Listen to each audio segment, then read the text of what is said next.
Bonsoir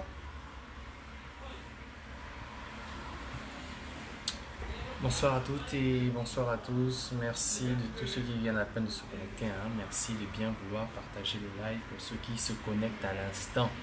Déjà, première chose, il faut me dire est-ce que le son est bon. Donc dites-moi si le son est bon, hein, s'il vous plaît. Prévenez-moi si le son est bon. Est-ce que le son est bon? Donc dites-moi d'abord, est-ce que le son est bon? Il faut me préciser cela.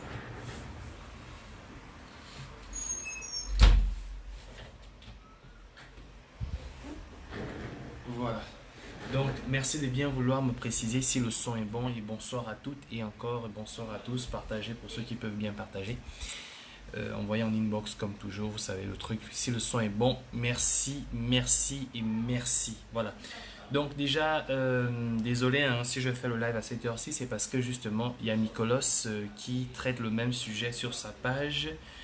Donc il fallait d'abord que je le laisse d'abord avancer, mais bon, étant donné qu'il s'est fait tard et que j'avais aussi rendez-vous, donc je suis obligé de lancer maintenant. Donc désolé Nicolas, il fallait que je lance le live. Donc encore merci pour ceux qui se connectent maintenant. On va donc devoir sans plus tarder rentrer dans le vif du sujet. Alors ce live va se faire en deux parties. Il y aura une première partie qui parlera justement de la déclaration de Monsieur Rémy et, des événements qui ont suivi sa déclaration.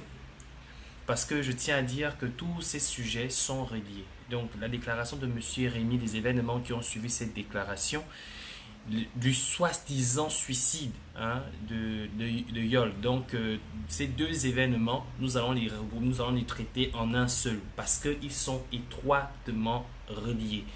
J'aimerais encore même revenir sur certains événements, notamment la visite des chefs d'État africains qui a eu dernièrement. Tous ces événements sont liés parce que entre les déclarations qui ont été faites par le ministre de l'Intérieur, entre les déclarations qui ont été faites par le procureur, entre les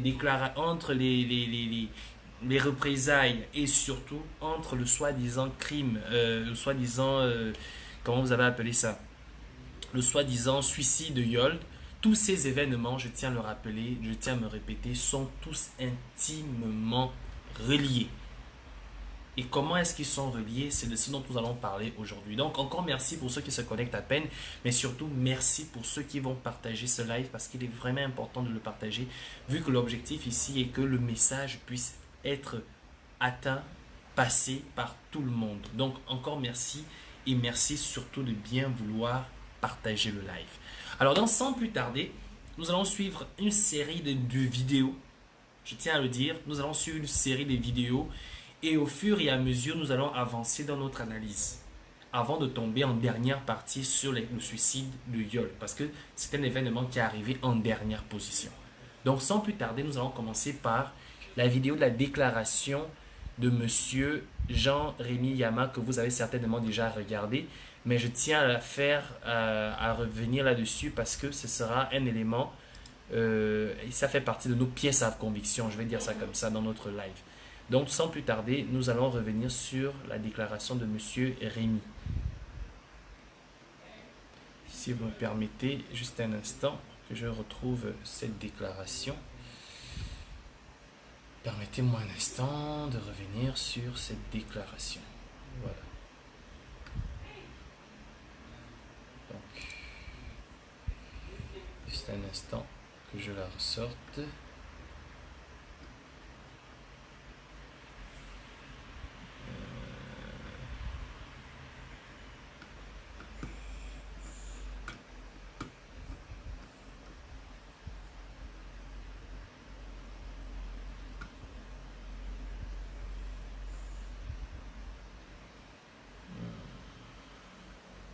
Vous allez m'excuser juste un instant. Je l'ai mise un peu plus loin. Je vais la ressortir.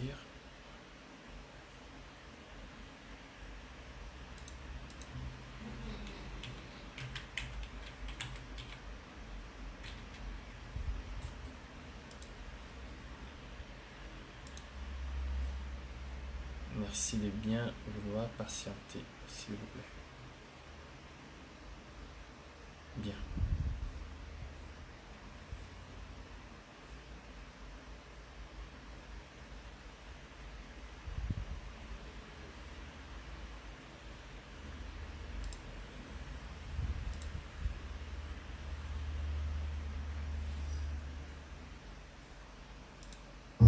et à l'analyse de tous ces faisceaux d'indices.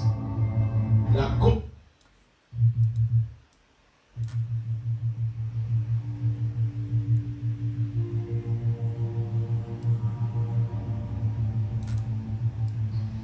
connaissant la propension d'Ali Bongo Ondimba à intervenir ou à apparaître à la moindre occasion, et à l'analyse de tous ces faisceaux d'indices, la Confédération syndicale dynamique unitaire a l'intime conviction que le chef de l'État, Ali Bongo Ondimba, est mort.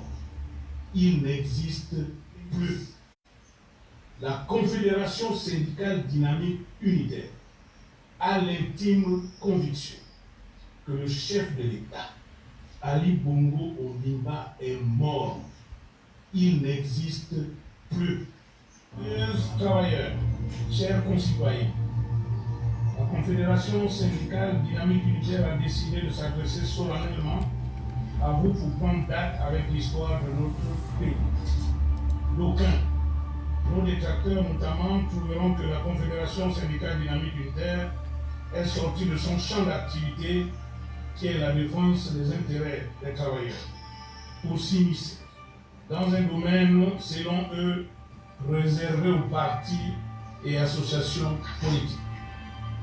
Les principes universels du syndicalisme confédéré et interprofessionnel indiquent que le syndicat ne saurait être indifférent à la forme de l'État, car ne pouvant exister en dehors d'un régime démocratique. La Confédération syndicale dynamique unitaire s'inscrit en plus légitimement dans un combat citoyen qui s'avère primordial et capital pour la résolution des revendications des travailleurs dont l'origine remonte depuis juin 2018, et ce, conformément aux lignes directrices de la Commission africaine des droits de l'homme et des peuples. En effet, lors du Conseil des ministres du 21 juin 2018, le gouvernement a annoncé la mise en place des mesures dites d'austérité au prétexte de juguler la crise économique et financière et de moderniser l'administration publique du Gabon. Le décryptage de ces mesures montre que celles-ci sont aux antipodes des prétendus motifs évoqués. Au contraire, elles déshumanisent le travailleur et surtout sont illégales. C'est pourquoi la Confédération syndicale dynamique unitaire a entrepris des actions légales aux fins d'annulation. Actions qui ont connu une issue favorable avec la décision numéro 217 du 30 octobre 2018 de la Cour constitutionnelle. Foulant au pied cette décision, pourtant irrévocable, le gouvernement s'obstine à appliquer les mesures créées. Cet entêtement cynique enfonce le Gabon dans un climat social délétère. La condition du travailleur et du retraité se dégrade inexorablement et les prévisions de l'économie sont alarmantes.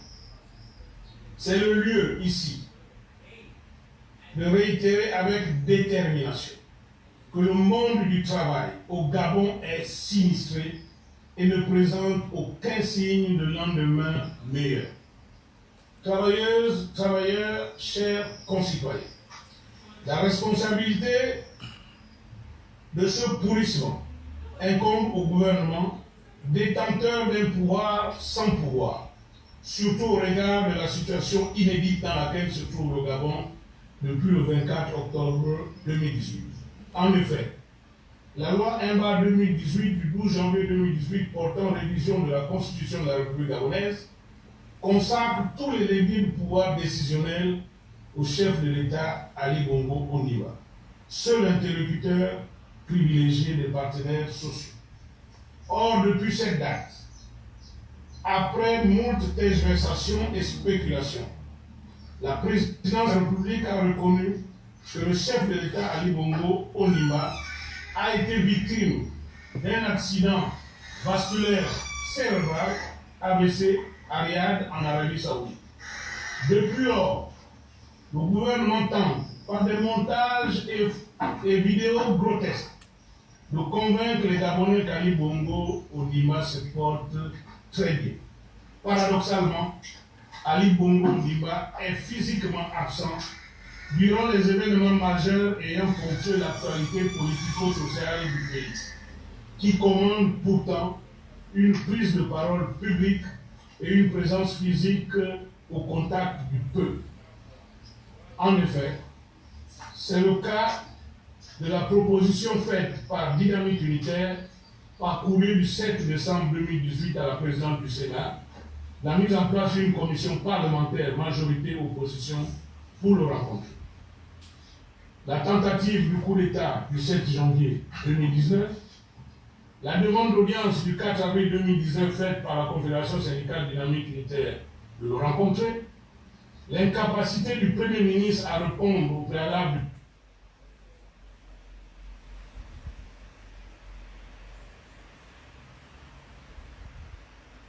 du 23 avril 2019 posé par Dynamique unitaire pour le dialogue social, l'attitude unilatérale de la direction de la Caisse nationale de sécurité sociale de revenir à la trimestrialisation du paiement de la pension retraite au mépris des résolutions du dialogue social dans le budget de novembre 2014 convoqué par le président de la République Ali Bongo Ondimba, qui l'avait mensualisé.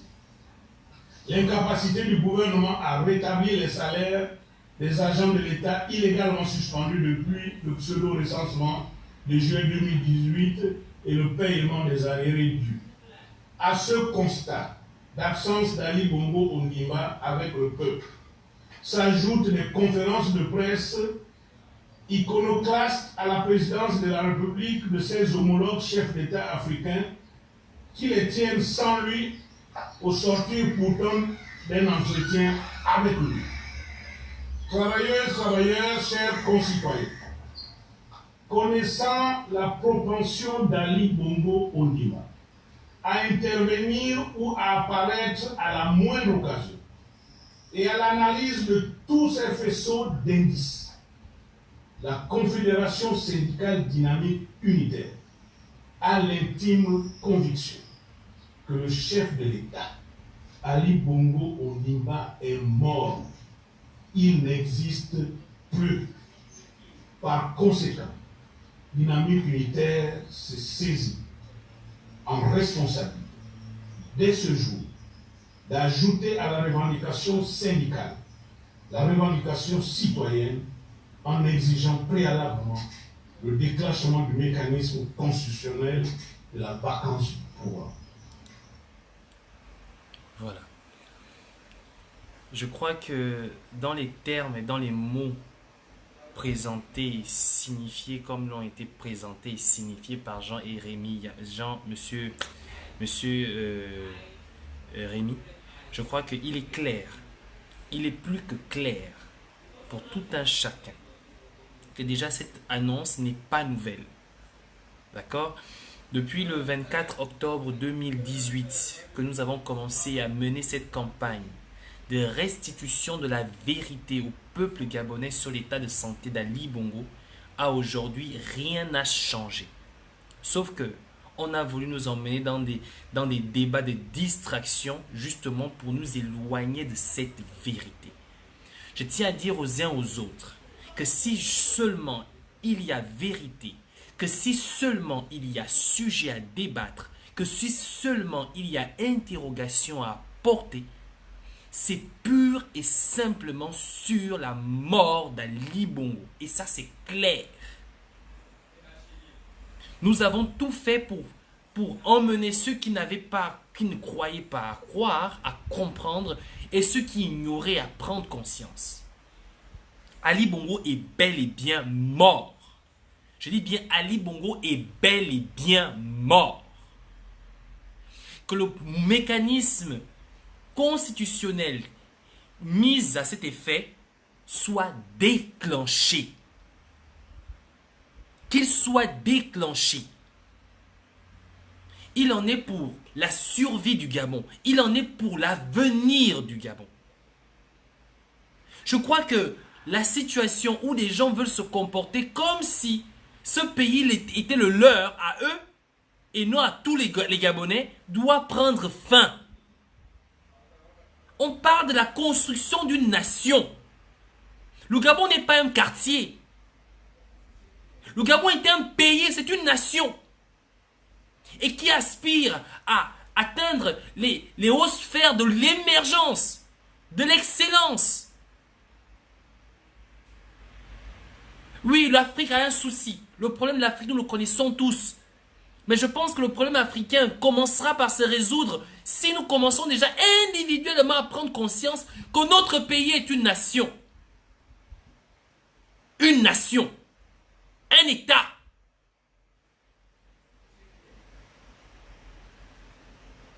C'est de ce dont il s'agit. Aucun d'entre nous aujourd'hui se bat pour son devenir personnel. Non, nous nous battons pour une seule et unique chose, pour la construction de cette nation. Le Gabon est une nation, à l'instar d'autres nations. Chaque Gabonais aujourd'hui ne vit que pour apporter sa pierre à l'édifice de la construction de cette nation. Le Gabon ne se limite pas au Togoué. Le Gabon ne se limite pas au Téké. Le Gabon, c'est le nord, le sud, l'est et l'ouest, c'est le centre du Gabon. C'est ça le Gabon. Dernièrement, j'ai fait une analyse sur le discours pompeux de Farjean Lacruche, où il était clairement démontré que ce personnage s'oriente vers le Haut-Ogooué parce que, connaissant que ce peuple aujourd'hui, on veut faire passer le Haut-Ogooué dans son intégralité comme étant ce peuple qui adobe tous les étrangers venus de l'extérieur pour piller le Gabon. C'est dans le Haut-Ogooué qu'Akombessi est allé se faire introniser. C'est dans le Haut-Ogooué qu'Ali Bongo s'est fait introniser. C'est dans le Haut-Ogooué que la crue s'est fait introniser. Mais un moment,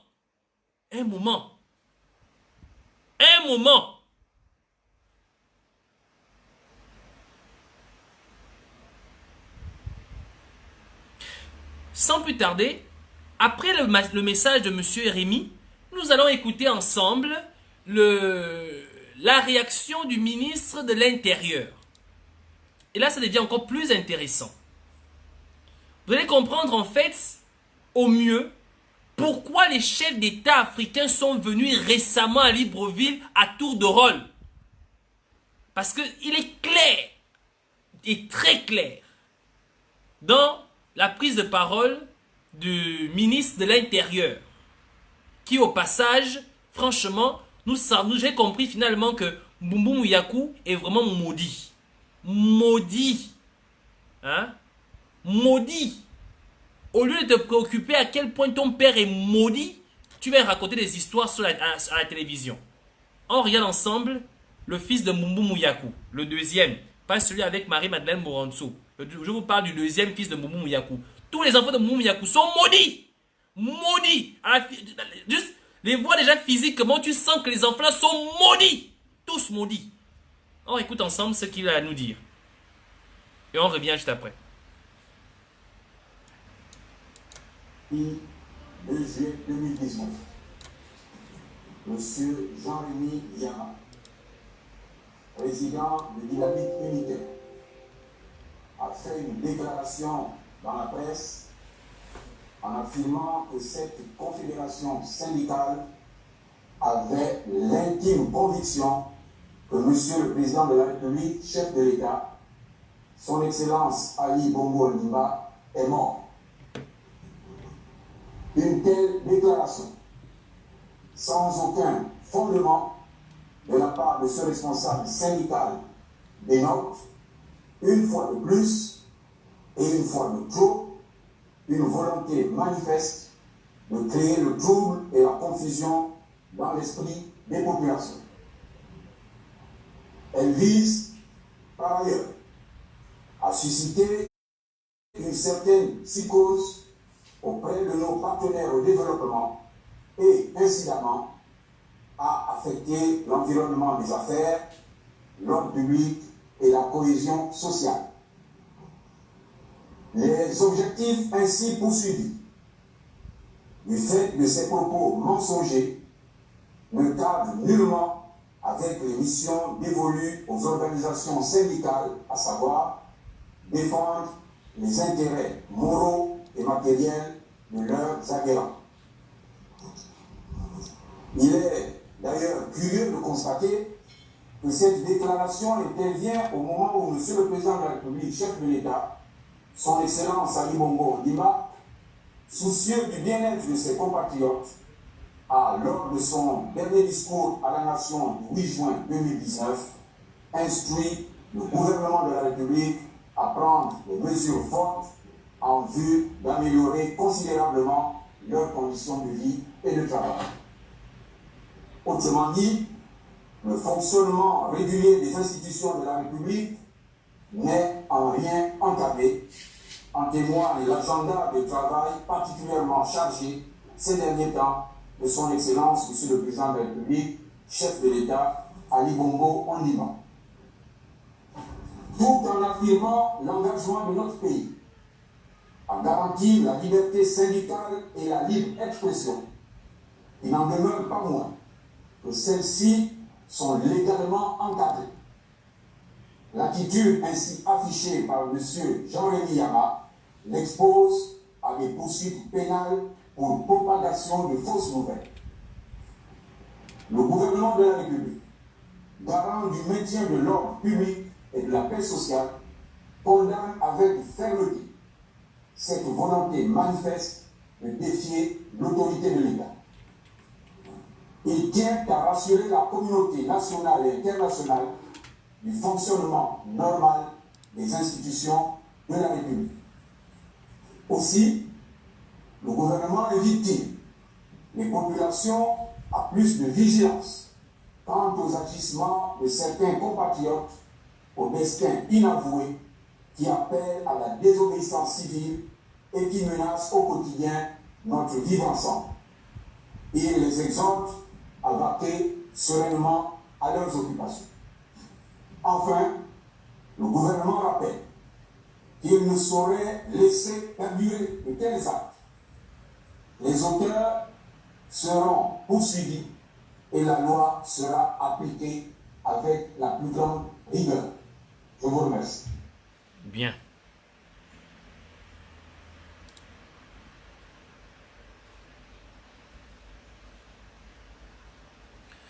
Ok. Lorsqu'on a fini de regarder cette vidéo, je vais revenir sur un petit élément, un élément assez important pour moi. C'est lorsqu'il dit que Jean-Rémy Yama, monsieur Rémy, aurait sans aucun fondement affirmé que Ali Bongo est mort. Je crois que lorsque nous avons regardé la vidéo de monsieur Rémy, il énumère, comme vous comprenez, c'est un analyste, il énumère un certain nombre d'éléments qui l'ont amené évidemment à prendre non seulement cette décision, mais surtout à tirer cette conclusion. Monsieur Rémy énumère. Il parle d'abord du manque d'informations exactes sur l'état de santé d'Ali Bongo à la déclaration lorsqu'il tombe le 24. Il parle de l'absence d'un certificat médical faisant savoir aux Gabonais l'état de santé d'Ali Bongo. Il parle des fake vidéos, des fausses vidéos, des montages grossiers, d'accord, qui ont été présentés au peuple gabonais en vue de dissuader ce dernier qu'Ali Bongo était encore en vie. Il parle des événements qui se sont produits le 7 janvier, des événements qui sont produits le 24 janvier, à disparition des armes. Il parle de tous ces événements qui nécessitaient forcément, connaissant le personnage qu'on appelle Ali Bongo, qui ne rate pas une occasion pour s'afficher à la télévision, où il n'a pas ni son ministre de la Défense pour le cas du coup d'État, ou du moins l'appel, ce qu'on a appelé l'appel à la souveraineté, ni le cas de la disparition d'armes, ni les autres événements qui sont produits entre-temps. Ali Bongo ne s'est jamais exprimé. Il parle de la non-assistance, du moins, par rapport aux visites de ce dernier des chefs d'État africains. Tous ces chefs d'État, tous ont le scénario le même. Ils arrivent à l'aéroport, c'est un ministre qui vient les récupérer, et ensuite qui les emmène à la présidence, où ce dernier doit les recevoir, où ils s'entretiennent, et à la fin, le compte rendu de cet entretien se fait toujours de manière personnelle.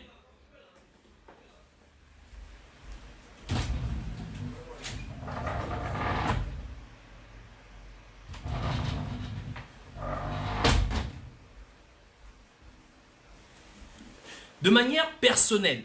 Ce qui veut dire qu'à un moment donné, on se pose une question. On se pose une question.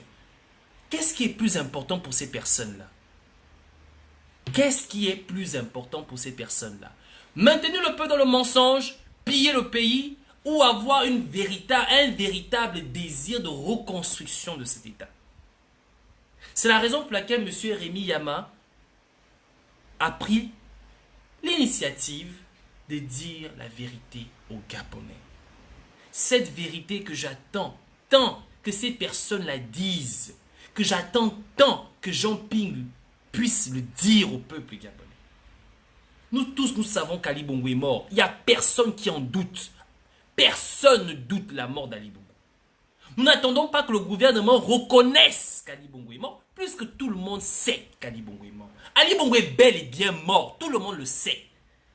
Ce dont nous attendons, c'est plutôt que le processus à cet effet soit engagé. Il faut que la vacance de pouvoir soit engagée, enclenchée.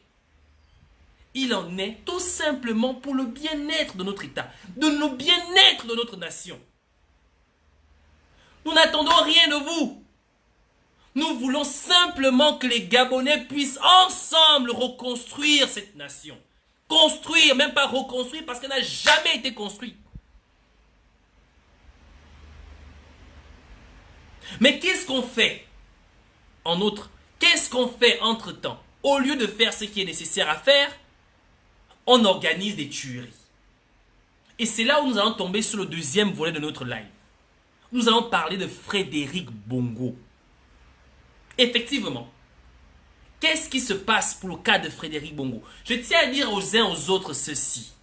Parce que c'est là où on va sortir un peu de la nuance. Il est dit pour certaines personnes, et c'est ce qui se passe en fait. L'objectif, c'est de faire croire aux gens qu'on a le pouvoir. Et que l'on est prêt à faire n'importe quoi pour le garder, ce qui est vrai. Mais ce n'est pas une raison d'avoir peur de ces personnes-là. Certains crimes sont commis de manière ouverte, publique, tout simplement pour vous dissuader d'avoir peur.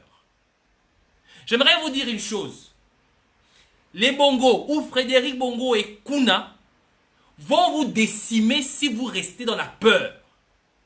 Ils vont vous décimer si vous restez dans la peur. Si vous vous cachez. Si vous restez de manière... Vous faites tout individuellement.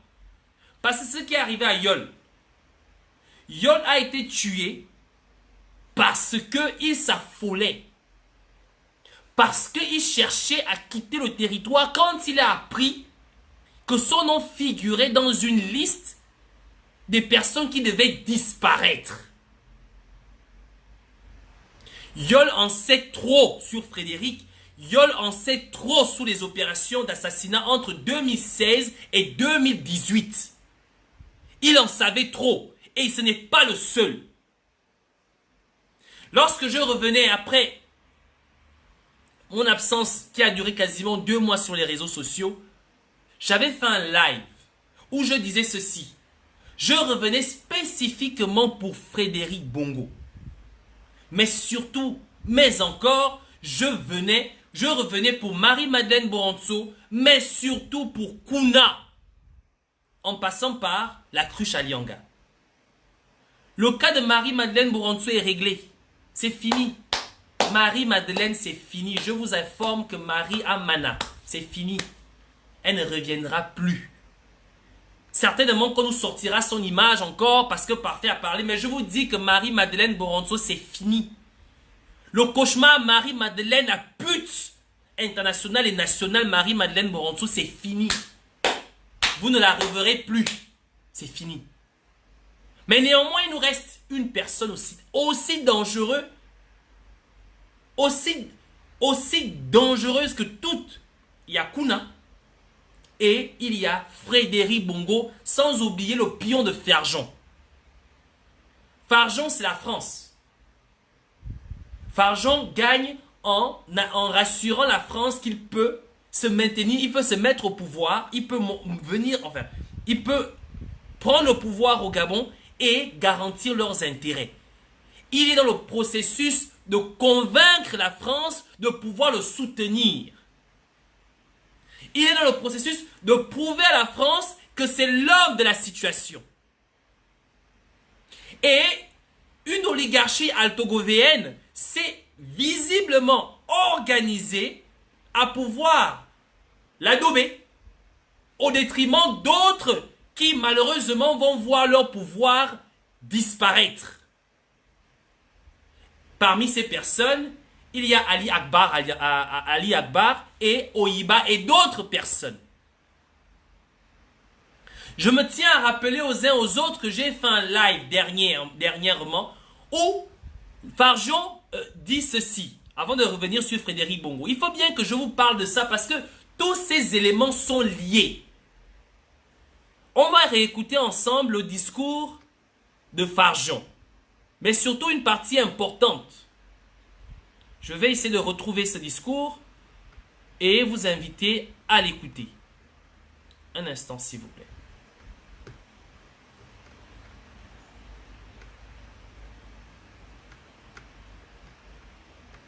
Vous allez m'excuser un instant. Juste le temps pour moi de retrouver le discours de Farjon.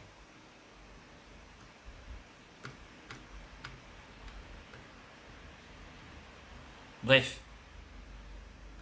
Un instant.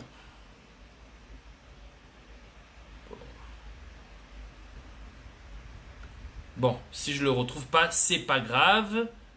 Je pense que tout le monde se rappelle de cette partie où Farjon dit ceci. Attendez un instant, est-ce que je peux le retrouver? Bon, c'est pas grave. Vous vous rappelez le discours où il dit « J'ai été nommé, demandé, ou du moins demandé par le chef de l'État de devenir l'autorité supérieure. » Vous comprenez? L'autorité supérieure de la province du Haut-Ogooué. Être autorité supérieure de la province du Haut-Ogooué, c'est encore quel poste? C'est quelle nomination? Pensez-vous qu'Ali Bongo, qu'on connaît, va dire à une personne, va devenir autorité supérieure de la province du Haut-Ogooué? Farjon a clairement lui-même annoncé la mort d'Ali Bongo. Voilà, j'ai retrouvé la vidéo. Excusez-moi un instant. Son Excellence, le distingué camarade président. Voilà. Je voudrais avant tout remercier le distingué camarade président, Ali Bongo Ndimba, pour la nomination de mon collègue Ernest Mpo et moi-même au poste de membre du comité permanent du bureau politique du parti. Mais surtout remercier, je dirais, le distingué camarade président pour justement avoir fait ce choix de mettre son propre directeur de cabinet aux fonctions de commandement ici dans le Haut-Ogooué, et notamment à Mwanda. Et ce choix de mettre son propre directeur de cabinet aux fonctions de commandement ici dans le Haut-Ogooué, et du bureau politique du parti. Et surtout remercier, je dirais, le distingué camarade président, pour justement avoir fait ce choix de mettre son propre directeur de cabinet aux fonctions de commandement ici dans le Haut-Ogooué, et notamment à Mwanda, parce qu'il y a quand même quelques avantages à être directeur de cabinet. C'est que quand nous venons pour regarder des villes comme Mwanda, des villes où il y a beaucoup de problèmes, on parlait tout à l'heure d'un tour de ville, j'ai déjà fait le tour de la ville. Il y a des problèmes de voirie, des problèmes d'eau. Mais comme vous voyez, l'avantage d'avoir le directeur de cabinet, c'est que quand je viens pas seul.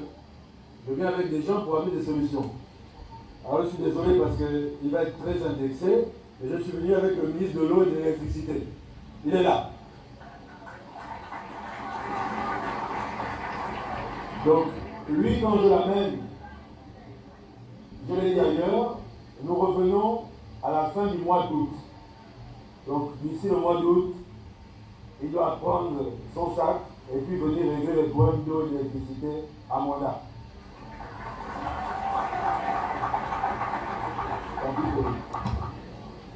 Je viens également vous parler de quoi.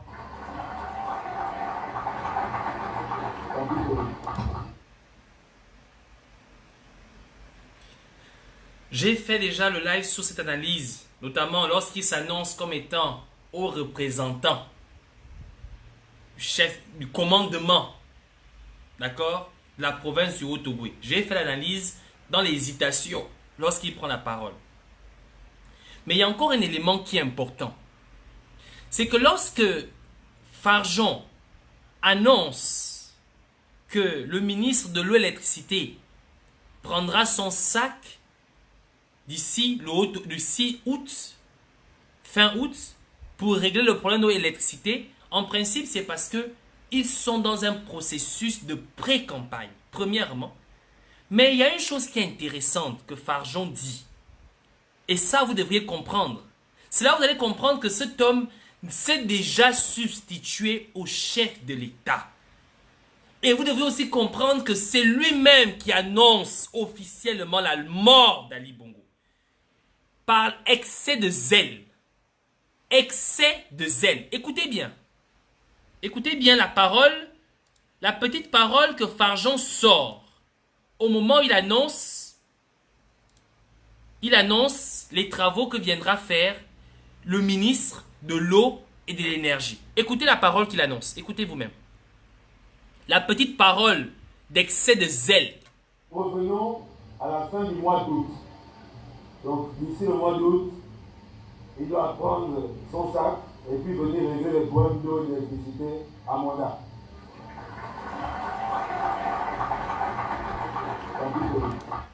Et puis venir régler les problèmes d'eau et d'électricité à Mwanda.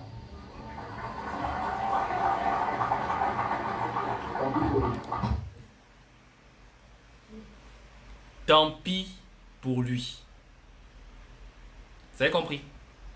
Ça veut dire que déjà, Farjon dit clairement aux populations que la personne ne fera rien pour vous.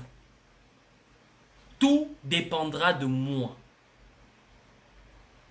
Lorsque tu as un véritable programme de développement, d'investissement et de développement, tu mets toutes les chances de ton côté pour que ça réussisse. Comment tu peux dire à quelqu'un, tu viendras avec ton sac? C'est déjà le mépris. Un mépris volontaire parce qu'il estime que c'est lui le chef de l'État. Il estime que ce n'est plus Ali Bongo puisqu'Ali Bongo est mort.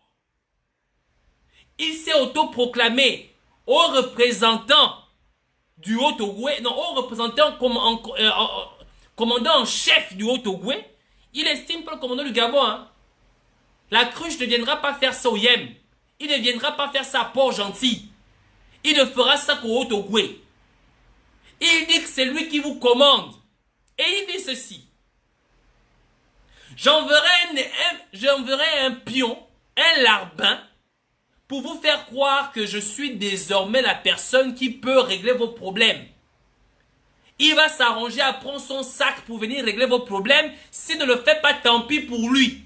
Le même type de langage qu'Ali Bongo avait, le même type de langage qu'Omar Bongo avait, c'est ce langage-là aujourd'hui que la cruche a.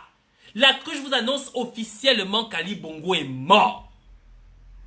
Tant pis pour lui. Écoutez encore une dernière fois l'expression.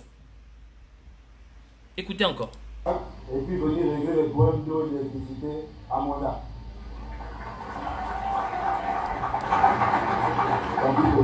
Tant pis pour lui. Je viens également. Voilà, tant pis pour lui. Ça, ce sont les éléments qui encore Jean-Rémy Yama peut ajouter dans sa série d'événements irréguliers qui démontrent à suffisance qu'Ali Bongo est bel et bien mort. Mais bon, comme je le disais, nous passons maintenant dans la deuxième rubrique de notre, du moins le deuxième volet de notre live. Le live Frédéric Bongo. La partie Frédéric Bongo. Alors, je vais revenir très vite et aller très rapidement dans les événements qui se sont produits depuis 2016, mais surtout concernant Frédéric Bongo. Frédéric Bongo, après les élections de 2016 que nous connaissons, lors de l'attaque du QG, faisait partie des personnes, des officiers qui avaient été mis au commandement de l'assaut du QG. Je vais vous dire une chose, les gens sont morts au QG. Mais les gens sont encore bien plus morts. Il y a encore eu plus de morts après l'assaut du QG. Parce qu'il y a eu une véritable épuration des populations dans les quartiers. Et cette épuration a été organisée, gérée par Frédéric Bongo. Sous les ordres de Kouna. Est-ce que vous comprenez? Donc, Kouna mettait en place les opérations et Frédéric les exécutait. Évidemment, Frédéric, pour pouvoir le faire, il a monté une milice qui était composée des gardes de la GR, des gardes de la gendarmerie, des gardes de la marine, des gardes de la GR, la gendarmerie, la marine, les gardes de l'armée de l'air, je crois aussi. Il a mis en place des véritables milices qui, avec le temps, a commencé à les changer en faisant venir des expatriés, des Tchadiens, des Congolais, des Somaliens, pour continuer à renforcer ces unités de mercennerie, donc des véritables mercenaires. Ils ont épuré des gens dans les quartiers. Après ces événements, ils ont continué les massacres. Le seul problème, c'est que à un moment donné, lorsqu'Ali Bongo tombe le 24 octobre 2018 et que nous annonçons la mort d'Ali Bongo, que nous démontrons la mort d'Ali Bongo par les fausses vidéos qui ont été montées au fur et à mesure, ces événements ont déclenché l'appel patriotique de Kelly Ondo et ses compagnons. Lorsque Kelly Ondo pose l'acte, la présidence de la République, Frédéric Bongo, Marie-Madeleine Boronzo, Assélé Boniface, Mohamed VI, mettent en place une campagne pour faire passer les éléments de Kelly et lui pour des simples vulgaires putschistes. Certaines personnes ont voulu parler d'un montage à Baminko. Mais alors que l'événement était honnête, sincère et réel. Sachant même que 2 de nos compatriotes ont perdu la vie. Lors de l'assaut à la télévision Georges Rahuri, Frédéric Bongo était présent sur les lieux. Seulement, il ne s'est pas pointé au niveau de la RTG. Frédéric Bongo s'est caché derrière les poubelles de Mbolo, juste là où se trouve le bâtiment aux lames, là où Mbolo met ses ordures. C'est là-bas où Frédéric Bongo était garé.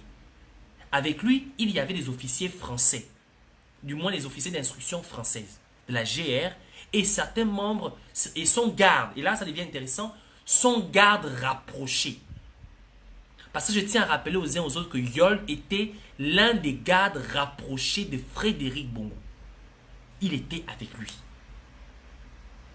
Comment je le sais? Vous vous rappelez que le jour de cette attaque, il y avait des gars qui avaient été poursuivis derrière la RTG, première chaîne. Et on avait même vu des images où on tirait sur l'un d'entre eux. Parmi ces gars, il y avait certains qui s'étaient enfuis du côté de Mbolo. Et en courant vers Mbolo, ils sont tombés nez à nez avec Frédéric. Ils sont cachés dans les maisons des personnes qui sont justement, qui résident justement à cet endroit. Et l'une de ces personnes m'avait appelé pour me dire, parfait, devant nous ici, il y a même Frédéric, il est bel et bien là. Il avait ce jour-là un pantalon baggy, un t-shirt Bermuda et il avait en main un M16. Donc, Frédéric Bongo gérait les opérations depuis là-bas. À un moment, je me moquais même de lui, mais toi tu dis que tu es un homme. Si tu es un homme, tu es un M16, pourquoi tu n'es pas parti à la RTG? Tu vas te cacher derrière les poubelles de Mbolo, c'est de là-bas que tu gères les opérations. L'objectif dans cette attaque, c'était quoi? Il était question d'éliminer Kelly et ses compagnons, les éliminer littéralement. Malheureusement, il y a eu des agents, il y avait eu certains agents de la PJ qui étaient descendus sur les lieux et certains agents de la GR aussi qui étaient présents, sans compter les agents de la gendarmerie qui avaient lancé les opérations. C'est grâce à ces agents de la PJ que les compagnons de Kelly Ondo avaient été épargnés. Malheureusement, certains avaient été exécutés. Lorsque Stéphane et moi nous lançons nos enquêtes et nous arrivons à recueillir certaines informations, nous nous rendons compte qu'en fait, les gars n'avaient jamais été tués sur le toit de la RTG comme cela avait été démontré. Ils avaient été abattus ailleurs et les corps avaient été posés sur la toiture de la RTG. Donc on a maquillé ce crime en disant que oui, les gars étaient montés sur la toiture pour essayer de tirer sur l'hélicoptère. Non. On nous a fait croire que c'était un sniper depuis l'hélicoptère qui avait touché les gars. C'était faux. Parce que Stéphane et nous avons montré les images, les photos qui avaient été photographiées sur l'aile droite de la RTG. Où, sur l'hélicoptère, le gars qui avait la mitrailleuse sur l'hélicoptère avait été incapable de toucher les gars. Il avait complètement détruit une partie de la RTG en essayant de toucher les gars parce qu'il tirait des rafales. Ce n'était pas un sniper. Les gars avaient été exécutés ailleurs et leur corps avait été posé sur la toiture de la RTG. Pourquoi les gars avaient été exécutés? Parce que avant que les agents de la PJ ne tombent sur les lieux, l'exécution avait déjà commencé. Mais malheureusement, Kelly s'était pas enfui comme on avait voulu le faire croire. Il était à l'intérieur encore. Donc après avoir exécuté les deux premiers gars, il n'avait pas encore atteint les autres. C'est à ce moment que les agents de la PJ atterrissent sur les lieux. Et c'est ce qui fait en sorte que le processus a été annulé. Ce sont les agents de la PJ qui avaient pris Kelly et ces gars les sortir de là pour les emmener ensuite en garde à vue. Avant d'être conduits au tribunal et le processus, vous le savez ce qui s'est passé. Parce que Frédéric avait pour objectif d'éliminer les gars. Parce que hormis le fait que ces gars s'étaient rebellés parce qu'ils voulaient restituer la vérité, il y avait certains qui savaient exactement ce qui s'est passé le 31 août 2016 et les crimes qui ont suivi après ça. Pour Frédéric Bongo, celui qui n'est pas avec moi est contre moi. Donc le processus d'exécution avait été entamé. Manque de peau. Il s'est avéré que les gars n'ont pas été exécutés. Aujourd'hui, nous nous sommes lancés sur une campagne de rendre les lettres de noblesse à Kelly et ses compagnons. Ce qui a été très gênant pour Frédéric parce qu'il n'y avait plus moyen de pouvoir les faire disparaître. Alors, qu'est-ce qui s'est passé? Ils ont essayé par tous les moyens, mais aujourd'hui, Kelly se fait torturer quasiment tous les jours au B2. L'objectif était de le faire oublier Kelly avec ses compagnons pour attendre un moment donné où plus personne ne va en parler et les exécuter normalement. Mais ça ne s'est pas arrêté là. Parce que parmi les gardes qui avaient été tués, il y avait un garde de la gendarmerie.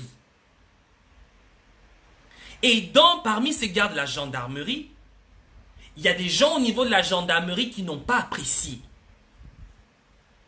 Ce sont ces personnes-là qui ont organisé le vol d'armes qui s'est fait au niveau de la GR, du gros bouquet. Lorsque ce vol d'armes a eu lieu, dans la nuit du 24 au 26 octobre, au 26 janvier je crois, aussitôt le responsable de l'armurerie, qui est un colonel, dont je ne vais pas donner son nom pour le moment, et d'autres responsables ont constaté la disparition d'armes. J'ai fait un live là-dessus. J'en ai largement parlé. Mais malheureusement, on a tout fait et nous-mêmes, les activistes, nous sommes responsables de cela. Lorsqu'il y a des sujets importants, nous faisons tout pour passer à autre chose. On a su faire que ce sujet aussi délicat et important finisse par passer à l'oubli. Dieu merci que Frédéric Bongo est trop bête. Un marmiton reste un marmiton. Qu'est-ce qu'il a fait? Il a demandé à ce que le responsable de l'armurerie et ses autres collègues se rendent à la présidence la nuit même où les armes avaient été constatées portées disparues. Et ces personnes sont parties à la présidence dans la nuit du 24 au 26, dans la nuit du 25 au 26, je crois, si je ne me trompe pas, entre janvier ou février, je ne me rappelle plus trop bien les dates. Jusqu'aujourd'hui, ces gens n'ont plus jamais regagné leur maison. Ils sont tenus prisonniers dans les geôles de la présidence, torturés là-bas. Parce que selon Frédéric, et cela, ça va devenir intéressant. Selon Frédéric, le responsable de l'armurerie, qui est un colonel, qui est un homme à tout faire de Frédéric Bongo, saurait forcément qui a pris les armes au gros bouquet. Selon lui, cet homme, c'est absolument, obligatoirement les gens qui ont mis en place l'opération de vol d'armes au gros bouquet. Pourquoi? Et c'est là maintenant je vais vous montrer juste quelques petits passages. Pas vous montrer tout. Parce qu'après avoir intercepté la communication de Frédéric entre certaines personnes qui sont avec lui, il y a plein de communications de ce genre. Parce que toutes les personnes, même Yol discutait avec Frédéric sur Telegram. Toutes les personnes qui travaillaient avec Frédéric discutent avec Frédéric sur Telegram. Et à un moment donné, j'ai commencé à travailler sur l'interception de certains messages de Frédéric Bongo avec ces personnes. Maintenant, je vais vous expliquer, vous montrer pourquoi Frédéric Bongo s'est obstiné à garder ses hommes au cachot de la présidence jusqu'aujourd'hui. Et pourquoi Frédéric Bongo pense absolument que le responsable de l'armurerie, de la gendarmerie nationale, au niveau du gros bouquet, est responsable, ou du moins c'est qui a volé les armes au gros bouquet. Sans plus tarder, je vais vous montrer juste quelques messages. Pas beaucoup, hein, juste quelques messages. Parce que les autres, il y a trop d'éléments dessus que je ne peux pas rendre public pour le moment. Parce qu'ils pourront nous servir pour reconstituer l'histoire du Gabon demain. Je vais vous montrer juste quelques messages de la conversation de Frédéric Bongo et l'un de ses responsables, ces hommes à tout faire, où le processus justement d'exécution avait déjà été lancé. Sans plus tarder, on va lire ensemble ces petits messages que j'ai préparés sans pourtant aller trop loin. Ça vous permettra de comprendre exactement dans quelles conditions Yol a été exécuté et dans quelles conditions d'autres personnes le seront. C'est parti. Ici, c'est un message intercepté sur le téléphone de Frédéric. Ici, vous avez Attendez un instant. Ici, vous avez une conversation de Frédéric Bongo et cette personne. Je ne vais pas, j'ai préféré prendre certaines parties plus importantes qui peuvent vous servir, mais évitant de prendre d'autres parce qu'il y a qui ont d'autres éléments que je préfère ne pas rendre publics pour le moment. Les messages en blanc ici, c'est la conversation de Frédéric Bongo. Les messages en vert ici, c'est la conversation de l'homme à tout faire. Frédéric pose « Et ?» L'homme à tout faire répond ici « Patron, je ne suis pas prêt pour cela. » Je ne pense, et Frédéric lui dit « Je ne pense pas demander trop. Au niveau où nous en sommes, il y a eu des décisions à prendre, n'est-ce pas? » L'homme à tout faire répond « Affirmatif, patron. »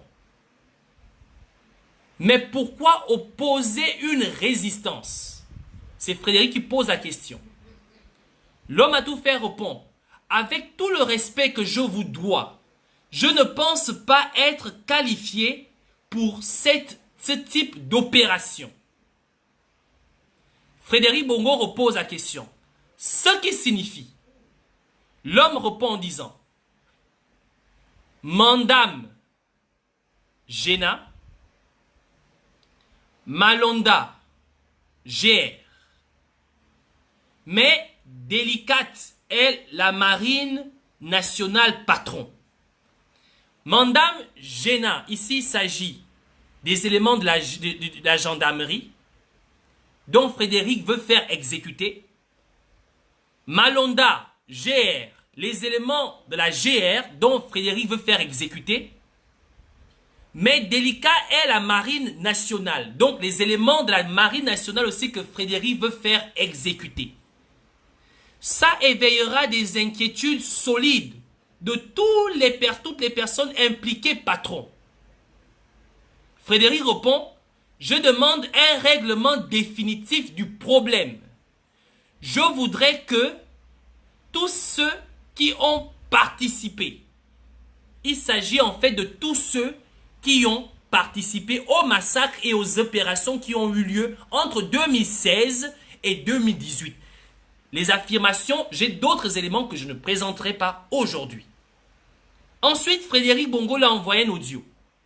Et il a essayé de l'appeler, le monsieur a raccroché. Il a essayé de l'appeler, il a manqué l'appel et ensuite le monsieur l'a rappelé. Ensuite, il dit ceci. Frédéric dit, je veux que cela soit fait professionnellement. L'homme à tout faire répond, je crains ne pas pouvoir aller au bout de cette mission. Ensuite, la deuxième partie.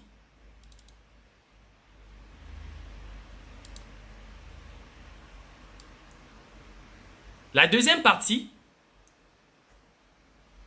c'est juste la fin, hein, la deuxième partie. Quand il dit « Je crains ne pas pouvoir aller au bout de cette mission », Frédéric Bongo répond en disant « Vous irez. Fais-moi signe lorsqu'ils seront Delta, Charlie, Delta. » Que veut dire Delta, Charlie, Delta? C'est très simple. Il suffit tout simplement de prendre les premières lettres de chaque mot pour comprendre le sens. Delta, Charlie, Delta, c'est comme dire « Fais-moi signe quand ils seront D, C, D. » L'homme à tout faire répond « Sauf votre respect, je continue à croire que ce n'est pas la meilleure décision qu'on ait prise. » Frédéric Bongo répond « C'est la mienne, j'attends des résultats pro. » Je vais m'arrêter là pour le moment. Les autres éléments, vous n'avez pas besoin de les savoir pour les connaître pour le moment. Après avoir pris connaissance de ce message, vous comprenez clairement que l'ordre d'exécution avait déjà été lancé avant même que Kelly pose l'acte qu'il avait posé. L'ordre d'exécution était déjà là.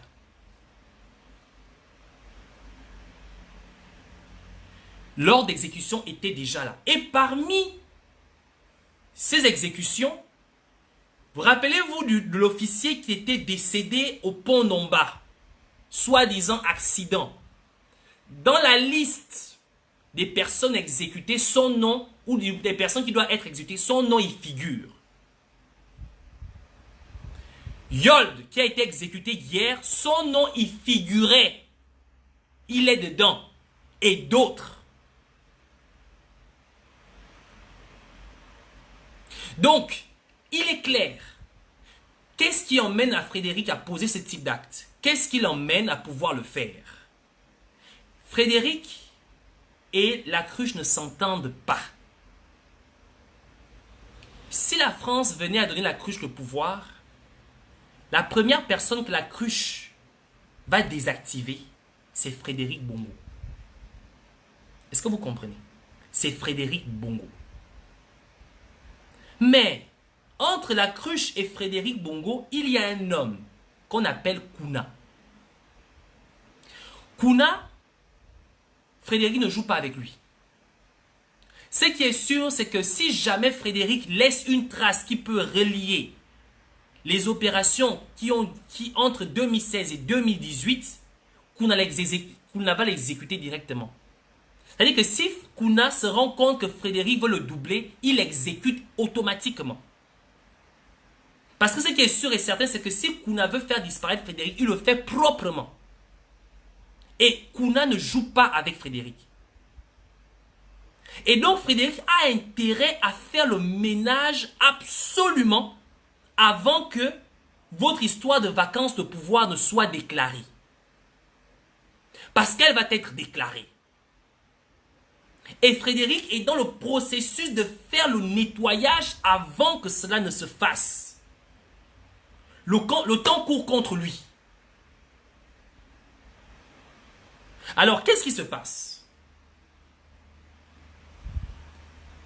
Frédéric doit absolument nettoyer, faire le nettoyage. Il n'a pas de choix, mais il doit faire le nettoyage. Et comme le disait son homme de main, il lui avait prévenu que si jamais nous lançons cette opération, ce qui est sûr et certain, c'est que ça va être assez louche. Les gens vont se rendre compte. Mais malheureusement, Frédéric ne peut plus continuer à maquiller les crimes pour des accidents, comme le cas du pont Nomba. Il passe à la vitesse supérieure. Et c'est là où le cas de Yold commence, s'explique. Lorsque Yold a appris que son nom était dans la liste, ce jeune homme cherchait à quitter le territoire. Ses avoirs ont été gelés. Il n'avait pas d'argent. Il a essayé de voir des gens qui pouvaient lui trouver de l'argent. Il n'a pas trouvé d'argent. Et Frédéric l'avait déjà en piste. Il a été emmené quelque part dans un lieu public et il a été descendu d'une balle dans la nuque. On a fait passer cela pour un suicide. Yold n'avait pas l'intention de se suicider. Il avait l'intention de fuir. C'était ça le but de Yold. Il y a des conversations entre Frédéric Bongo et Yold, ils existent, des messages. J'ai bien dit que pour le moment, je ne peux pas rendre public certaines choses.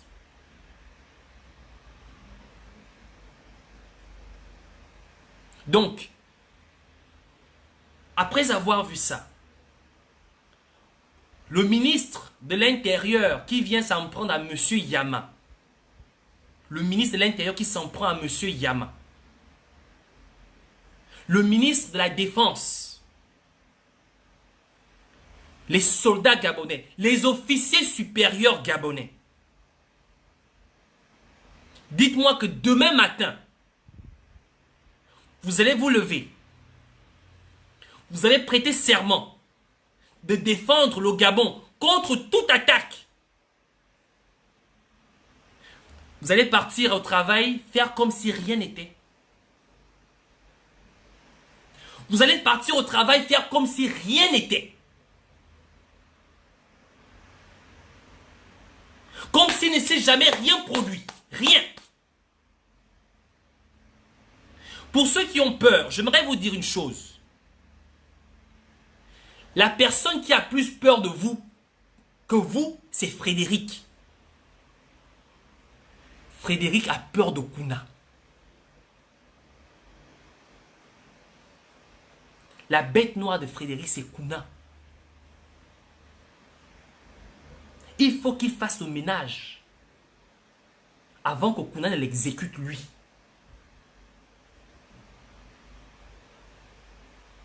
Parce que les opérations étaient gérées par Kuna. Et Frédéric était un simple exécutant. Frédéric était un simple exécutant. Tous les pouvoirs qu'on a donnés à Frédéric, c'est Kuna qui les lui a conférés. Parce que c'était son homme à tout faire. Et lui, il avait d'autres hommes à tout faire. Et parmi ces hommes à tout faire, nous avons évidemment le cas de Yol. Parmi ces hommes à tout faire, nous avons évidemment le cas de du monsieur, des agents de la GR, de la garde, de la marine, de la gendarmerie, qui ont été recrutés par Frédéric. Et parmi ces agents-là, il y en a qui sont depuis le 24, la nuit du 24 janvier, qui sont encore au cachot, dans les geôles de la présidence. Depuis janvier, des gens sont sortis de leur maison, ne sont plus jamais rentrés chez eux. Ils sont torturés. Parce que Frédéric est convaincu que l'homme à tout faire, après avoir posé des résistances et avoir constaté que les armes ont disparu, qu'il saurait absolument les personnes qui ont volé ces armes-là. Pour lui, ces hommes savent qui a pris les armes, quelles sont les personnes qui ont pris les armes au niveau de la gendarmerie. Il faut que Frédéric nettoie ça, c'est sa merde. Il doit le nettoyer ça dans le calme. Sans ça, Kuna va l'exécuter. Kuna va l'exécuter s'il ne fait pas le nettoyage vite fait et bien fait. Malheureusement, il se précipite et il veut nous maquiller des suicides dans les lieux publics. Tous les événements qui se sont produits entre le 24 octobre 2018 à aujourd'hui, tous ces événements sont liés. Entre ceux qui font quand Frédéric, le problème ici, c'est qu'au début d'abord, on a voulu nous faire passer Frédéric pour le successeur d'Ali Bongo. Lorsque nous avons démontré que Frédéric ne valait rien, que c'était qu'un pauvre marmiton, on nous a parlé de Saint-Cyrien, un Saint-Cyrien, n'importe quoi. Frédéric rangeait les boîtes de sardines à Saint-Cyr. Frédéric rangeait les boîtes de sardines à Saint-Cyr. C'était ça son travail. Il n'a même pas été capable d'avoir un diplôme avec passable, avec bien ou avec très bien. Il a un diplôme de rangeur de boîtes de sardines avec une mention passable. Il ne vaut rien. C'est à ce moment que l'idée de faire de Frédéric le successeur d'Ali Bongo est passée. On l'a abandonné. Mais n'empêche pas qu'après son écart, après d'avoir été évincé de la présidence de la République, il devait nettoyer sa merde. Sans ça, Kuna l'exécutait. Et en même temps, lui et la couche ne s'entendent pas. Frédéric est seul. C'est un solitaire. Il est seul. Je vous le dis, Frédéric c'est un solitaire. Il est seul. Et il va tout faire pour nettoyer sa merde, car il sait que sa vie en dépend. Voilà l'histoire de Frédéric Bongo. Donc, lorsque nous nous lançons dans ce que nous faisons aujourd'hui, nous n'avons pas seulement l'aspect politique à défendre. Non, nous avons l'histoire du Gabon à reconstituer.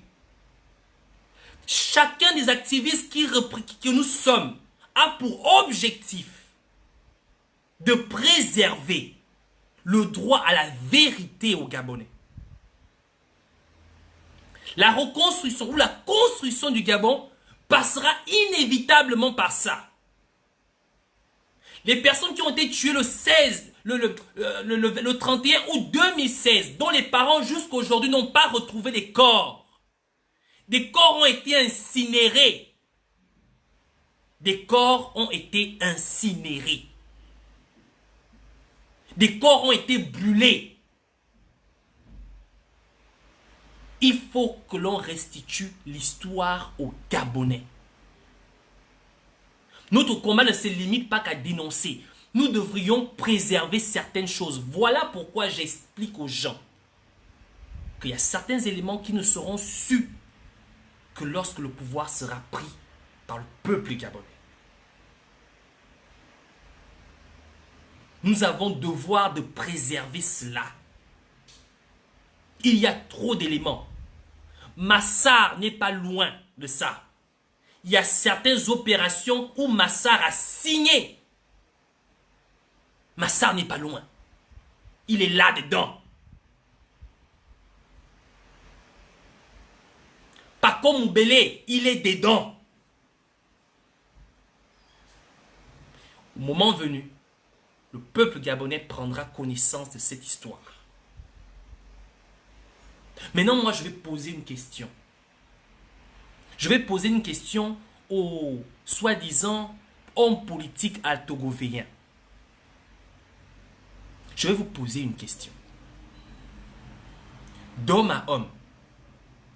Moi, je suis Eyi parfait, je suis gabonais. J'aime mon pays, je donnerai ma vie pour mon pays. Je me suis investi dans l'activisme sachant que toute ma famille était au Gabon. Et je connais les risques que j'encours. Mais ma nation est au-dessus de ma famille. Ma nation est au-dessus de ma personne. Je me dois de défendre ma nation contre toute attaque, au péril de ma vie, au péril de la vie de ma famille. C'est mon devoir de défendre ma nation. Parce que la nation est au-dessus de chacun d'entre nous. La nation, c'est le meilleur des atouts, la meilleure des garanties pour l'avenir de nos enfants. La meilleure des garanties pour l'avenir de notre descendance. Si nous détruisons la nation, nous détruisons l'avenir de nos enfants. Arrêtons d'être égoïstes. Arrêtons de penser à nous-mêmes. Arrêtons de penser à ce que nous sommes. Essayons de penser Gabon. Essayons de penser nation. Essayons de penser à l'avenir de nos enfants.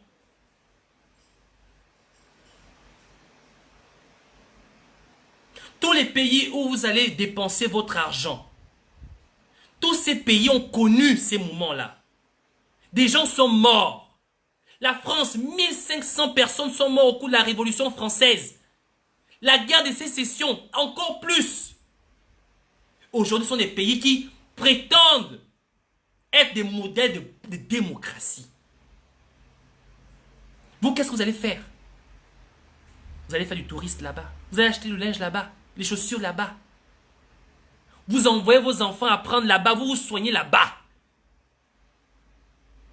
Alors que ces pays ont ces richesses parce qu'ils les puisent dans notre pays. Notre pays, le Gabon, c'est là où ils puisent ces richesses. À quand allez-vous commencer à comprendre ça? Pourquoi autant de méchanceté? Depuis que vous faites autant de méchanceté, qu'est-ce que ça vous a apporté? Est-ce pour autant que vous avez eu plus que ce que vous avez aujourd'hui? Vous continuez à mourir, à crever comme des chiens. Est-ce pour autant que Marie-Madeleine Morantou ne va pas mourir de son cancer? Est-ce pour autant qu'Ali Bongo n'est pas mort? Est-ce pour autant qu'Omar Bongo n'est pas mort? Est-ce pour autant que Rahuri Georges n'est pas mort? Malgré toute cette fortune, vous continuez à mourir. Ça veut dire que votre vie ne vaut rien. Elle ne vaut rien du tout. Elle ne vaut rien. Aujourd'hui, nous les jeunes Gabonais, nous disons ceci. Nous donnons notre vie en sacrifice pour que nos enfants ne puissent pas vivre les mêmes douleurs que nous vivons aujourd'hui. Nous donnons notre vie en sacrifice pour que nos enfants puissent eux demain raconter notre histoire, mais dans le but de vivre en homme libre. N'ayez pas peur. Si Frédéric exécute les gens, c'est parce qu'ils sont isolés. Si Frédéric tue les gens aujourd'hui, c'est parce que vous êtes isolés. Lorsque vous seriez unis, il ne pourra plus rien contre vous. Lorsque le peuple gabonais sera uni, ils ne pourront plus rien contre vous. Monsieur Rémy nous a encore une fois de plus montré la chose à faire. Que chaque Gabonais revendique la vacance de pouvoir immédiate. Que chaque Gabonais revendique la vacance de pouvoir immédiate. Arrêtons de nous conditionner. Arrêtons de rester à mauve. Arrêtons de rester spectateurs de notre propre histoire. Il est temps de prendre nos responsabilités. Revendiquer la vacance de pouvoir.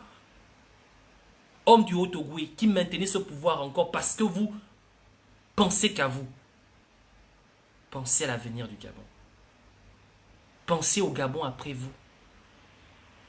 Pensez au Gabon après vous. Fermez vos yeux et imaginez que vous n'êtes plus. Pensez à l'avenir du Gabon. Ce pays vous a tant donné. Il a fait de vous des hommes, des milliardaires. Pourquoi vous êtes aussi méchants? Mais pourquoi vous êtes aussi méchants? Assélé, tu as entretenu la soi-disant affiliité entre ta soeur et Ali Bongo. À frère croire au Gabonais que c'était ton fils, ton neveu. Ne vois-tu pas que ce pays en souffre?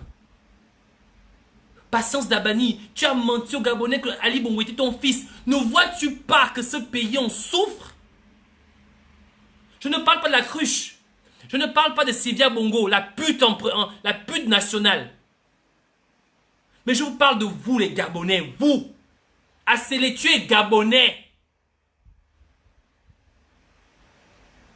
Tu es Gabonais, Assélé. J'aimerais te montrer quelque chose. J'aimerais vous montrer l'attitude d'un homme qui n'a rien à foutre de vous et qui se moque de vous. Parce qu'il estime être le chef, même s'il n'est même rien du tout. Parce que c'est vous qui lui avez donné ce pouvoir. Regardez un peu l'attitude de la cruche lorsqu'il reçoit Lee White à la présidence. C'est hier, hein, je crois, avant hier. Regardez l'attitude de la cruche. Je vais vous montrer quelque chose. Regardez bien. Vous allez voir.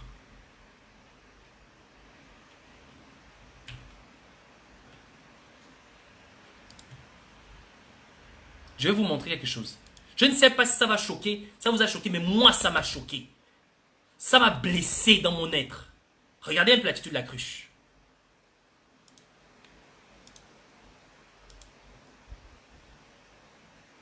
Le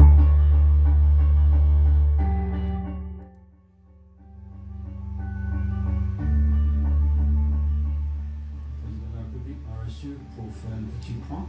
Le président veut savoir qu'est-ce qu'on a fait pour vous. J'aimerais que vous regardiez bien l'attitude de la cruche. Il s'agit d'une rencontre entre soi-disant un homme en vie, qui est le chef de l'État, et ses collaborateurs. Regardez l'attitude de l'homme. D'accord? Regardez l'attitude de l'homme. Je vais m'approcher. Regardez bien comment il se comporte. Vous voyez ici, en face ici, il y a je crois le secrétaire ou je ne sais pas trop ce qu'il est, porte-parole à la présidente, je crois, ou un truc de ce genre. Et ici, vous avez la cruche. Regardez l'attitude de la cruche. Regardez comment il se comporte. Avec mépris. Parce qu'il sait que ici, lui là, ce n'est pas Ali Bongo, il n'a aucun pouvoir. Lui là, c'est un expatrié comme lui. D'accord? Un apatride comme lui. Et la seule personne qui a peut-être le droit de décision dans cette salle, c'est lui. Et il le fait bien savoir. Regardez comment il se comporte. Regardez. Le président de la République m'a reçu pour faire un petit point. Le président veut savoir qu'est-ce qu'on a fait pour pouvoir mettre de l'ordre dans la forêt. Donc j'ai pu lui expliquer qu'au niveau du port de Wendo, on a recommencé les exploitations du beurre. Au niveau Kerosingo, je travaille avec les procureurs de la République pour mettre tout au clair. Au ministère, j'ai été très bien reçu par les techniciens. On est en train de regarder comment... Regardez l'attitude de la cruche. Premièrement, je veux montrer cette image. Un monsieur qui est avec qui, en fait, son attitude d'abord, l'arrogance, le mépris de l'homme. L'arrogance, le mépris de l'homme. Pourquoi autant de mépris? Parce qu'il est conscient que personne dans cette salle n'a plus de pouvoir, du moins, n'a plus de soutien parce qu'il est soutenu par la France que lui. Vous comprenez? C'est exactement ce dont il s'agit ici. Une volonté claire de faire comprendre aux uns aux autres que c'est moi qui dirige. D'accord? Regardez, première attitude. Regardez. Il est imperturbable. C'est-à-dire que je parle d'Ali Bongo qui était en vie. Tu vas t'asseoir avec autant d'arrogance, autant de mépris, parce que tu méprises la personne qui est en face de toi. Tu méprises les personnes qui sont là. Regardez, l'attitude seulement vous fait comprendre que cet homme est clairement dans le mépris total. Regardez.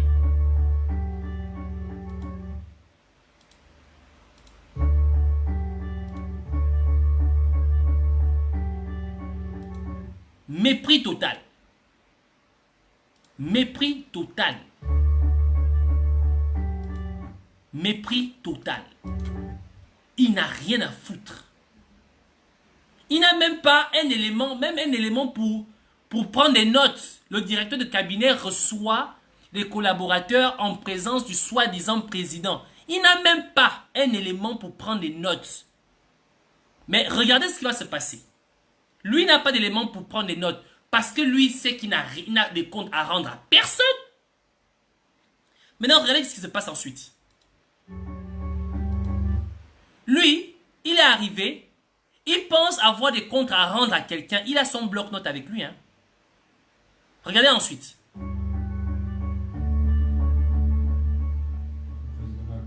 Lui, il est arrivé, il sait qu'Ali Bongo est mort. Regardez comme il est assis. C'est-à-dire que ces personnes-là, ils savent que lui qui est là, c'est pas Ali Bongo. Lee White le sait.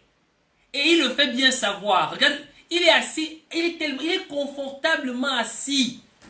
Il n'a ni bloc-notes, il n'a rien. Il est venu parler avec le président la bouche.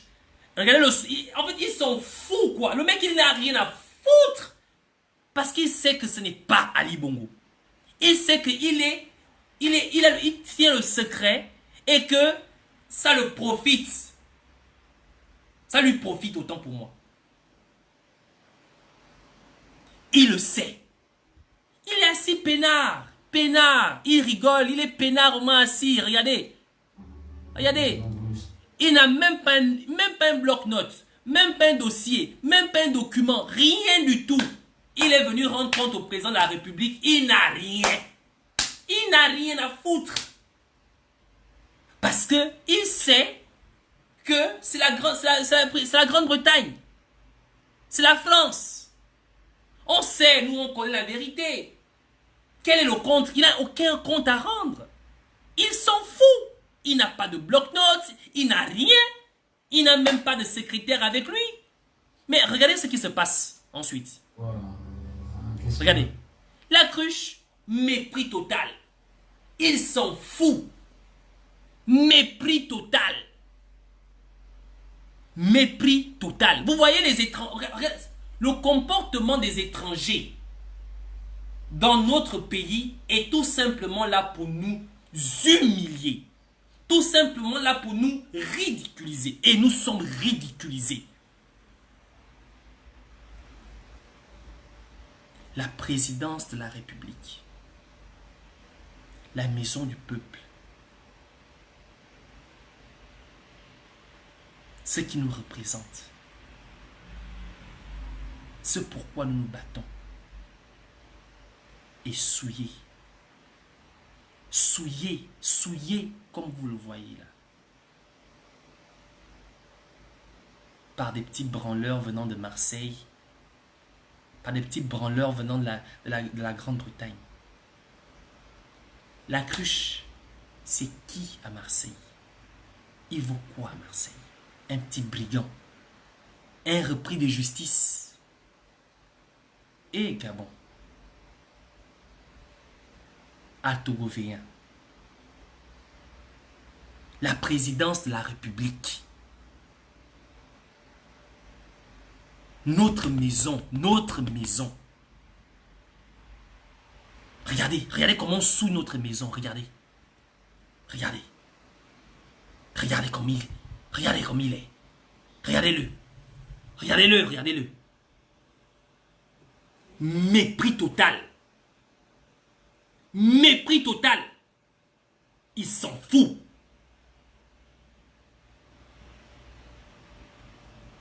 Mépris total.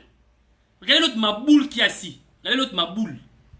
Regardez l'autre maboule. Regardez. L'autre maboule. Il rit. Comme un imbécile. Il rit. Mais néanmoins, son attitude peut s'expliquer. Regardez son attitude. Respectueusement assis, il a avec lui son bloc-notes. Parce qu'il estime qu'il peut avoir des notes à prendre. Mais regardez celui qui est en face de lui. Mépris total. Mépris total. On méprise notre nation. On méprise notre nation. Et vous, les Altogovéens, vous, les Altogovéens, vous êtes là, vous autorisez ça. L'amour, vous ne connaissez pas l'amour de votre patrie? L'amour de votre patrie, vous ne la connaissez pas? L'amour de votre patrie. Je m'adresse aux soldats gabonais. Vous avez prêté serment pour défendre la nation gabonaise. Ça ne vous descend pas, ça ne vous choque pas, cette situation. Regardez, on continue. Cette vidéo, je l'ai suivie, mais j'avais les larmes aux yeux. Regardez, on continue. Pour pouvoir mettre de l'autre dans la forêt. Regardez. C'est le soi-disant Ali Bongo qui se sent obligé de faire des mouvements, qui se sent obligé de faire des gestes. Regardez. Il se sent obligé, mais regardez comment Lee White est assis, peinard. Genre, c'est Ali Bongo l'invité, et lui c'est le chef de l'État. Peinard. Mépris. Mépris total. Mépris total. Aucun respect de la nation. Aucun respect du vert jaune bleu. Aucun respect du blason de la République. Aucun respect de notre personnalité. Aucun respect. Regardez. Regardez vous-même. Regardez. On continue. Ouais. Donc j'ai pu... Regardez comme il... Maintenant, regardez maintenant cette partie. Au niveau du port de l'eau, Regardez. on a recommencé les exploitations. Regardez le mépris avec lequel il parle. Regardez bien son attitude. Regardez son visage. Il sourit même. Hein. Vous avez remarqué qu'à un moment, il se met même à rire. Ça veut dire que ce qu'il dit, il s'en fout. Il s'en fout de vous. Écoutez, regardez comme il parle. Suivez le visage. Regardez son attitude. Il rit même. Il rigole. Il s'en fout de vous. Regardez. Pour pouvoir mettre de l'autre dans la forêt. Donc j'ai pu lui expliquer qu'au niveau du port de l'eau, Regardez. on a recommencé les exploitations du bois. Regardez. Il rit même. Je travaille avec le procureur de la République pour mettre tout au clair. Regardez. Au ministère, j'étais très bien reçu par les techniciens et on est en train de regarder comment redynamiser le ministère des Eaux et Forêts. Donc Les 2 premières semaines de travail sont bien passées. J'ai également un petit voyage à Abu Dhabi pour la préparation d'un grand sommet sur les changements climatiques en septembre au niveau des Nations Unies. Donc, 2 semaines. Aucun respect. J'ai rendu compte au président de la République et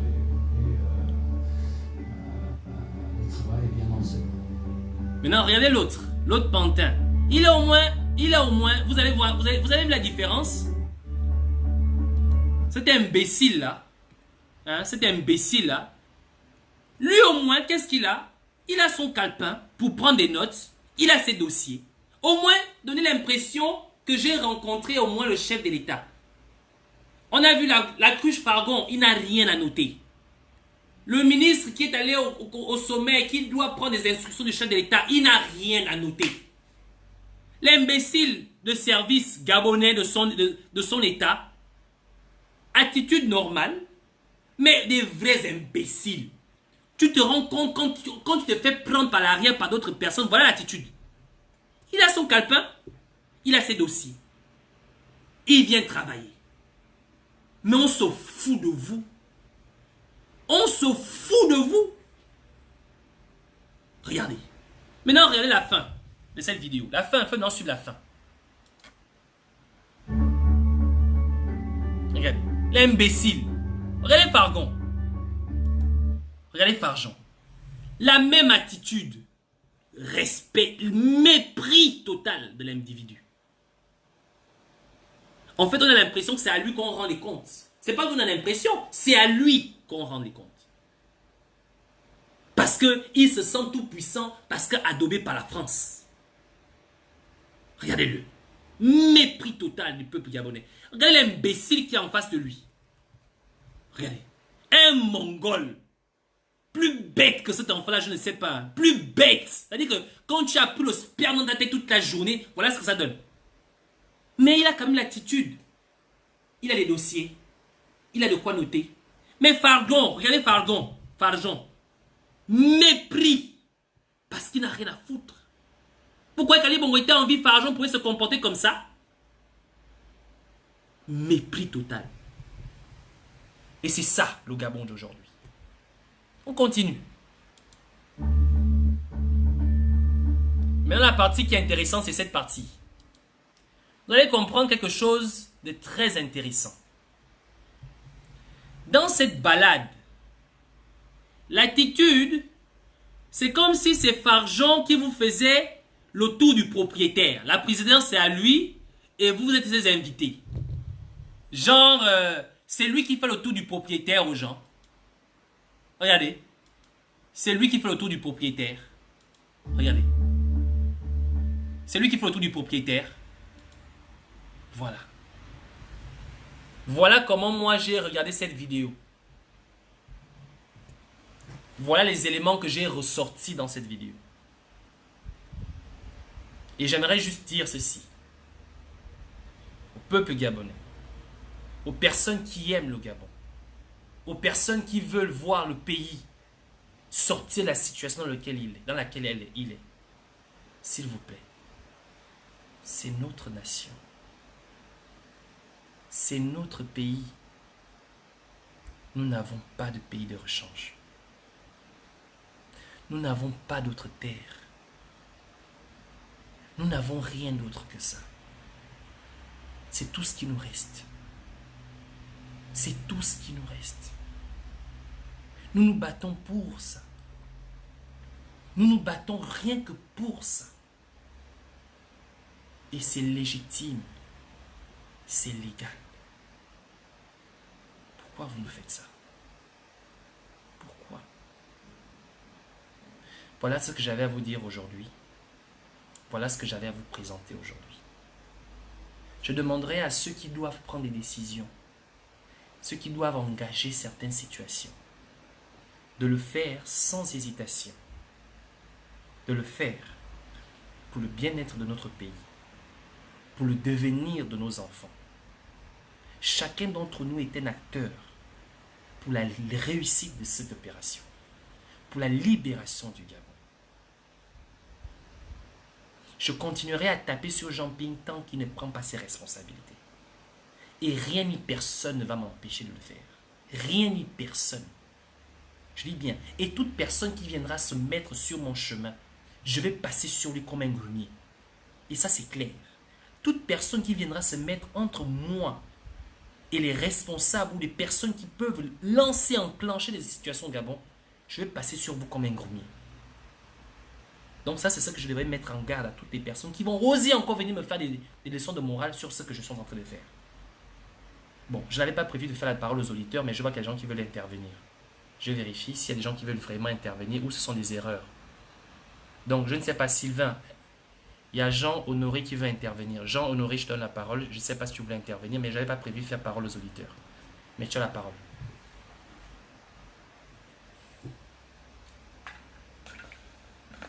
Donc, Jean Honoré, je crois que tu as un problème avec ton réseau. Relance la demande et puis je donnerai la parole. Il y a d'autres personnes qui voulaient. Il y a Sylviane Henry. Je ne sais pas si tu veux intervenir. Sylviane Henry, je donne la parole. Donc, Jean Honoré, si tu voulais parler, tu peux relancer ta demande de participation. Sylviane, tu vas prendre la parole. Voilà. Moi, j'en ai fini. Hein. J'ai fini. Partagez le live hein, pour ceux qui se connectent à peine. Merci de bien vouloir partager le live. Il faut que toutes les personnes qui peuvent nous emmener à trouver une solution à ce problème que nous avons au Gabon puissent prendre connaissance de ces événements. Donc ne jouez pas les avares, partagez le live. Il faut le partager, pas pour vous, mais pour d'autres personnes qui peuvent être intéressées par ça. Voilà. Donc je disais, je n'avais pas prévu parole aux auditeurs, mais s'il y a des gens qui veulent prendre la parole, vous avez la parole. Donc je laisse à peu près 10 à 15 minutes, après je vais arrêter le live parce que j'en ai déjà fini.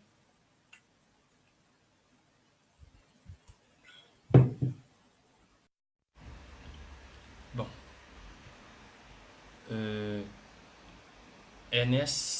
Ernestine, si tu veux prendre la parole, je donne la parole. J'espère que ce n'est pas une erreur. Ernestine, je donne la parole.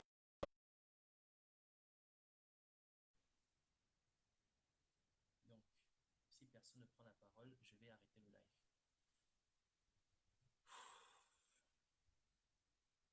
Merci de bien vouloir partager le live, s'il vous plaît. Vous l'envoyez en groupe WhatsApp, vous l'envoyez en groupe Facebook, vous l'envoyez où vous le voyez. Vous l'envoyez, c'est pour les Gabonais, c'est pour nous tous. Merci de bien vouloir partager le live. Bon. Étant donné que personne n'intervient, vu que les gens qui voulaient intervenir, apparemment, ce sont des erreurs, je vous demande de passer une excellente soirée et je vous demande de prendre conscience. Encore merci à M. Rémy pour sa déclaration. Je demande aux uns aux autres de soutenir sa cause, mais surtout de continuer à poser des actes semblables à ceux de M. Rémy, s'il vous plaît. Donc, partagez le live et je demande de passer une excellente soirée. On se sépare en musique. On se dit, après ça, on se dit ciao.